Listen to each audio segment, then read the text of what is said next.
Okay, critical race theory is something that defines the United States, mainly the United States, its society and its culture as a whole through race, law, and the power that the United States has.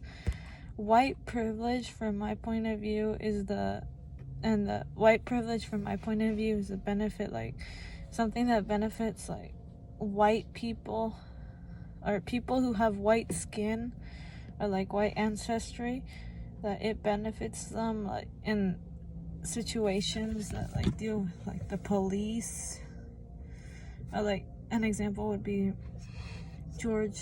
what happened almost last year with George Floyd, where he had an alleged counterfeit bill, a $20 bill that he tried to exchange at I think it was a gas station or wherever it was. He tried to exchange it, and the clerk on duty obviously thought that she said that it was counterfeit, and she ended up calling the cops on him, and the end result happened where he was sat on, where he eventually like died, like where he was saying I can't breathe, and he was eventually like killed in that way. In being Hispanic, I have witnessed, like I have seen white privilege. Like it's never happened to me, like as a person, because if you look at me, I don't look Hispanic. I look like, no offense, I look like that, like I'm white. But anyway, this happened to my mom. I was a teenager. I was like 12 or 13. We were going to like the dentist for a 6-month checkup, and the dentist, once we were done, we went to the counter to get a new checkup for 6 months, and the lady taking the notes, the new appointment, my mom tried to tell her that, oh, I want this date and this date. The lady, she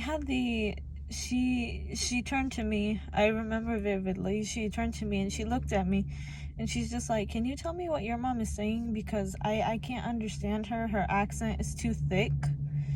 I didn't think anything of it then, but obviously it was bland white privilege from what I look at now, and it was also mixed with like supremacy, like saying if you can't speak English, well, then why are you trying to talk to me? Like, you know how they say, like, when people like who don't speak English very well, they end up going to the store, and like they go to the store and they try to talk to someone, and someone has the audacity to be like, hey, this is America, speak English. And critical race theory, I agree with it as well too, but to an extent. Like, you look at cops, the majority of the United States, like it's mainly white cops that serve in the force. I'm not saying, well, and then you look at like that there's a majority of white cops, and you look at the term ACAB, which has two different meanings. All cops are bad, or a second, more vulgar term that says all cops are bastards. I don't agree with this to an extent, where yes, most cops can be corrupt, but in the United States, like, cops are trained more better than they are, like, such as places in Mexico, where the cops are obviously Hispanic, but they have like ties to the drug cartels and all those narcos. Like, we could be worse, but yeah, there's some pretty nasty stuff that cops can get away with, like, here, but it's not too much as an extent as it is in Mexico or in other third world countries where it's obvious that cops are corrupt and they only care for themselves and are shielded by the government.